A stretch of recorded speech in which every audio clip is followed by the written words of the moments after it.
everyone, it's me, Carol from Practical Mystic, welcoming each and every one of you to part 4 of my series on the Pythagorean triangle, where you learn to take your date of birth and place it in each of the triangles. Today I'll be showing you one layer and meaning in this template. Then I'll discuss how the shape of each number reveals its meaning. So let's begin with an important aspect, and I think it might be very helpful if you take out your personal triangle, Pythagorean triangle that we did in number 2, where you placed your individual numbers in the triangles, numbers 1 through 9. This is my example that I am using, with the date of birth being 6/12/1974. We place those numbers in the triangle in their allocated spots. I think that'll be helpful if you have yours to look at as I discuss part of the template framework that we're going to be doing today. Okay, now here it is. Here it is. We're going to begin by talking about how to, one way of analyzing the template here that you see on your screen. And my goal is to present to you multiple ways of reading the layout of the template and its meaning, because there are multiple layers of it. But this is the foundation that I believe is important and very helpful in diagnosing and analyzing someone's date of birth when those numbers are placed in the template. Okay, we know that we've got vertical lines, much like the pillars in the tree of life, where we have a male side on the right-hand side, and we have a female side on the left-hand side, and then we have the center pillar, and in the tree of life it is called equilibrium. Here we have that male masculine energy, or what we're going to classify psychologically as the father. And then on the left, the female receptive, and what we are going to psychologically classify as the mother. And then that center pillar is going to be the individual self. So what you're going to be looking at and how you're going to be interpreting it is the psychological connection the individual had between mother, father, and self. Okay, let's use our example for diagnosing this. Now let's go back to what I said in a previous video. It is my belief that we incarnate and we choose our own date of birth, our parents, and the time and place of that birth. If that is true, then this date of birth that we are now analyzing is going to conform and connect to how that individual will be relating to the parental guidance, i.e., mother and father. If we look at the example that I have here, we see that this individual is pretty well balanced in the mother, the father, and the self.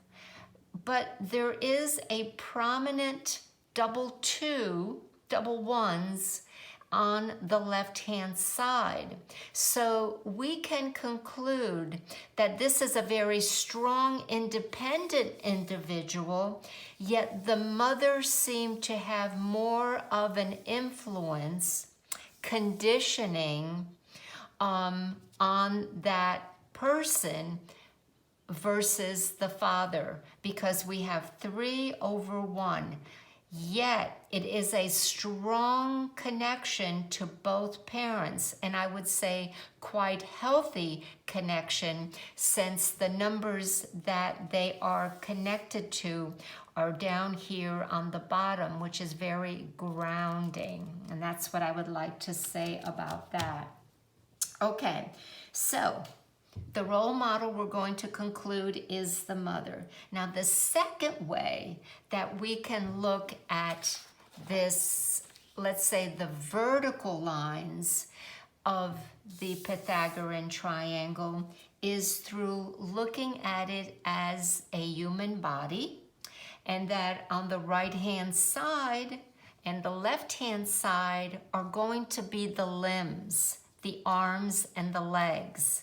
And in the center is going to be the human body. Okay, so that center pillar is going to be the body that represents the physical body.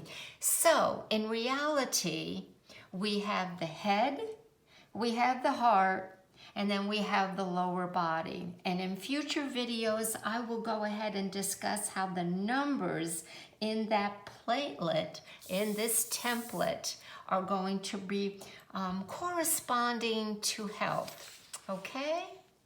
All right. So now I want to go ahead and discuss the symbology of the numbers and how their makeup is going to help us determine some of the meanings of them. And I just find it fascinating and an easy way to teach if you remember it. I mean, it's visual. So we're going to begin with the number 1. And here again, I want you to think about the pillar shape of this number. And it indicates individuality and independence. It's almost like a shoot coming out of the ground. Now let's go back to our template. Remember, we said this was the bottom, this was the grounding, this was the, let's say, the legs or the soil of the roots. And there's number 1, and it's like a shoot coming out of the ground. So there's a lot of potentiality, but the 1 is rigid, it stands, and it's very independent. Okay? We come to the number 2. Now, the number 2 is very diplomatic. It's in the heart section. Okay? Remember we said head, heart, lower body. We're right here in the heart. So we're going to say that diplomacy gives it the ability to see two sides of a situation. And voila, we have the symbol of part of the 2 looking to the right or to the left, and then the tail end in the opposite direction. And the 2 being so diplomatic and versatile is bendable, adaptable. The 1 is not. Okay, you're starting to get the picture now. Hopefully. All right, number 3. It's the most imaginative, outgoing, and reaching number. It's reaching from the top, it's reaching from the middle, and it's reaching from the bottom. Where is it on our template? It's up here, the head, the mind. So it's wanting to explore and grasp. It's very bendable, adaptable, and if it falls, this is how it would land. Look how imaginative and creative that is. So if it falls face down, we have an M. If it falls facing up, we have a W. That tells you about the versatility of the number 3. Now hold on. There's going to be a lot of information about this number, the number 4, okay? Shape-wise, look at here. You've got a basket, all right? It holds on to what it has found or learned, and it's almost a square. Where is it? Again, it's in the center. It is on the bottom. It is self-sufficient. It has the one within it, that independence, but it reaches out and it reaches up. It wants to grow. It wants to understand.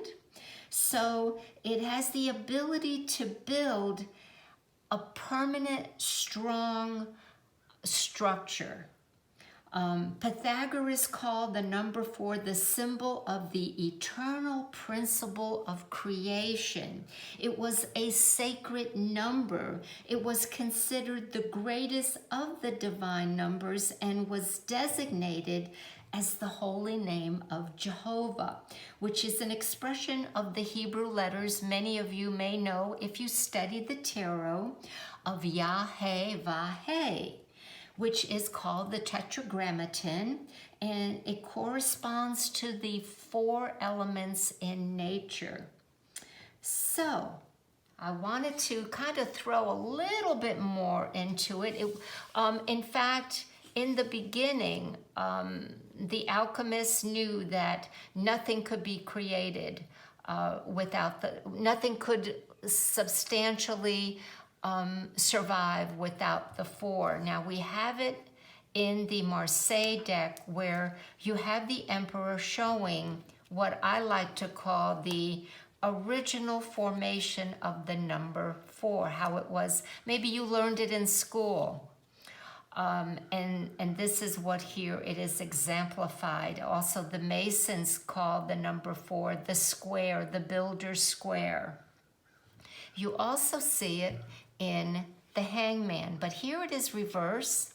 If we turn the card upside down, you can see here again the sacredness, the evolution of the number 4. It was one of Pythagoras' favorite number. Now, the Gnostics believed and declared that the triangle, now we're going to get very sacred here, the sacred numbers, that the triangle, number 3, is the number of God, the Trinity, and that the 1 is man, okay, potentiality, the creation. Therefore, 3 and 1 is 4, indicating God in man. And that's kind of sacred numerology that I just thought I would throw in there for you. Because 4 really has the power to create, and it also has the power to obtain and to keep. It is if you have it in your date of birth, if you're a 22, you have it for sure. Look to see if you have it as a life lesson number or if you have it in your date of birth. Of course, you could also have it in your name. That is another way that we can look to see if you have that number 4 because of its importance. Its energy is if the energy is applied on the material plane, it's very, very creative. And if its energy is applied on a spiritual plane, then it kind of opens doors with an air of investigation. Let me see how I can go forward with that. Okay. Here we have the 1 that I just spoke about, which is given into the 3 to create the 4, which is God in man. But what I'm also alluding to here is that when 4 reaches out, now remember, all these numbers blend and connect and are influential when we're diagnosing them and their potentiality. So when the 4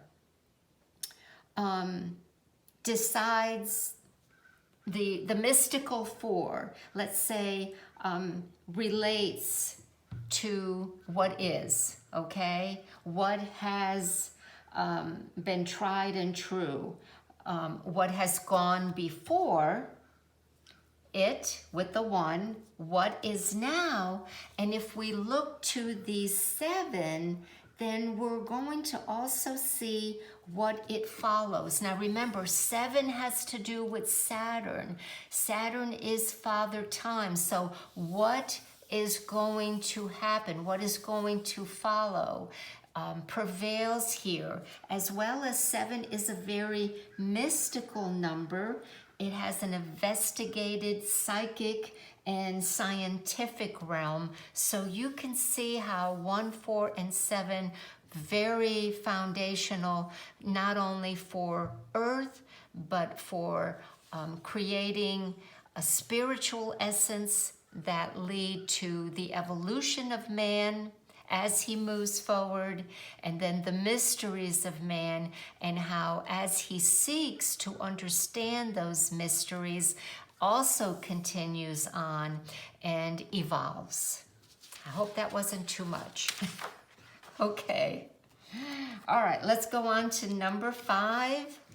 And number 5, I love this number. It is the most dynamic. And why do I say that? Well, number 5 is going to try anything. Let me go ahead and maybe tell you why I say that. Okay, 5 is in the center. He's going to want to explore with 3, 2, 1, 4, 6, 9, 8, 7. Why? Because he can, or she can. All right? Not only that, but it is open front and back, much like the 2. Okay? Open front and back, but there are more direct straight lines in the 5, which give it additional power because it can advance, it can bring back the past. Remember, we talked about the 4 holding on to what is the past, the structure, the foundation.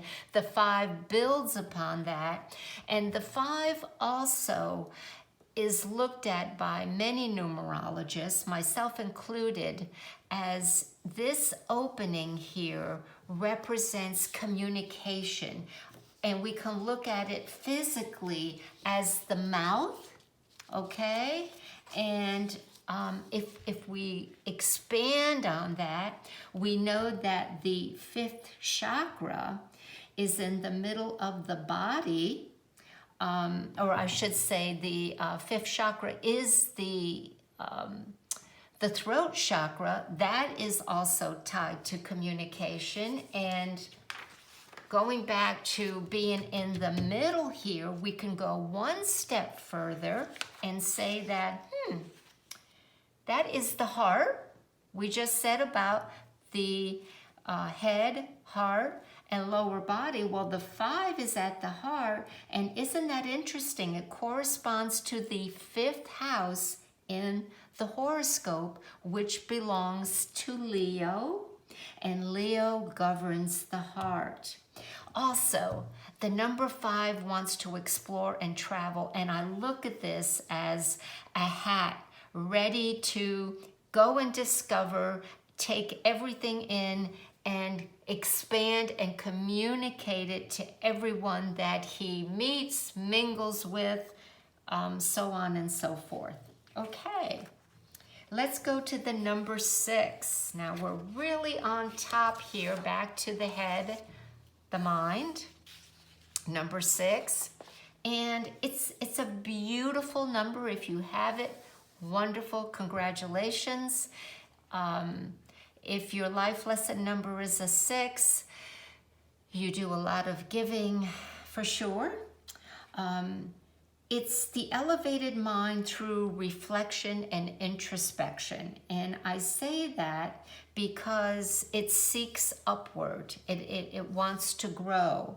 The other thing is, it faces the opposite direction of all other numbers. And we can interpret that in many ways. Because it protects, I call this the womb. It gives birth to other people, paternally always growing, protects. It will turn its back on adversity and nurture and protect. And there's a fine line there because we don't want to enable, and we don't want to overdo the mothering, the fathering, the protection, and not cutting the apron strings. The 6 does have, some shadows and some downfalls, but overall, Pythagoras dedicated the planet Venus because of its strength of human love and compassion. And the shape, as you can see, is very adjustable. I have called it the bentwood rocker because you can rock. Mothers usually love to rock their children. It balances. Again, we're talking about balance. We sure have it with the numbers in the center of the Pythagoras triangles. There's that equilibrium. There is an understanding of giving and taking. Pythagoras also said that it would give its life to others in order for others to live. So it's a beautiful, beautiful number to have. All right, 7. We're back to rigidity, but again, I think they're all wonderful numbers. They all have their perfect qualities and shadows to overcome. The 7th strength comes from its placing energy and focus on what has not been discovered. Look at this. It is definitely almost like a visor. I'm looking, I'm really grounded here. I'm kind of cool. I got it all together. Don't worry about me. And I'm just moving forward, and it's undiscovered, could be very mystical, experimental. We have to look at using mind-altering substances in order to reach that. And then we have the other side of it, which could be very practical and scientific and matter-of-fact and perfectionist. So that 7 is very versatile but steadfast. It is quite independent and finds it very difficult to bend to others' wishes or needs once its mind has been made up. All right. The 8. You want to talk about versatile. The number 8 basically is 2 circles, one directly over the other, and the top has been said to be spiritual and the bottom one has been said to be the material. Those are the worlds we live in day to day, and the 8 is powerful when it meets in the center, because at that connection point is the power, the ability and the potential to govern, to rule, to create, to transform. Big businesses, big money, big organizations, and those organizations can be humanitarian, or those organizations can be pharmaceutical industries, mostly hopefully geared towards the betterment of humanity. And as many of you know, that when it is horizontal, the position is really a symbol of eternal life and dominion. And we find it over the head of the magician, and number 8, the strength card as well. Okay, number 9, and I put it on the back of number 6, I think. No, number 1, because what is wrong with me? It's because I wanted to, okay, we have number 1, and then we have, let's look at the 9 being the number 1, which now has accumulated all of what it has perceived, gone before it, 1 through 8. And this is what this big circle eternally on the top, on the head, on the mind, in the brain, represents. It is filled with possibilities, knowledge, and experience, because it's gone through the 1 and it's now reached the 9 level. Therefore, it can no longer live independently like the 1 did, in solitary, where it's me, myself, and I, when I want and how I want it. The 9, if you are a 9 life lesson number, life path number, you are here to teach. You are here for humanity. And you share and give of what you've learned in the past and in the present situations. But with its singular stance, still having that dominant, let's say, pillar, polar, oneness, that one, it has to rely on itself. The 9 must go back and take from itself, not usually outside. It doesn't have a lot of outside support. It is independent of others. And it's sometimes a very impersonal and quite lonely, and it cannot be attached to the outcome. So it must give and teach, hopefully transform, but not demand, and be willfully dominant to anyone or anything. Very universal number. So I'm going to end it there, folks. I hope this was helpful for you. Let me put back that first part of that template where we have, you can look at to see the energy that you have with your numbers, your female, your independent, and your male side. You have that left side, the center, and the right side. And as always, if you have any questions, please feel free to ask me. Thanks everyone for joining me today. Have a great weekend. Bye for now.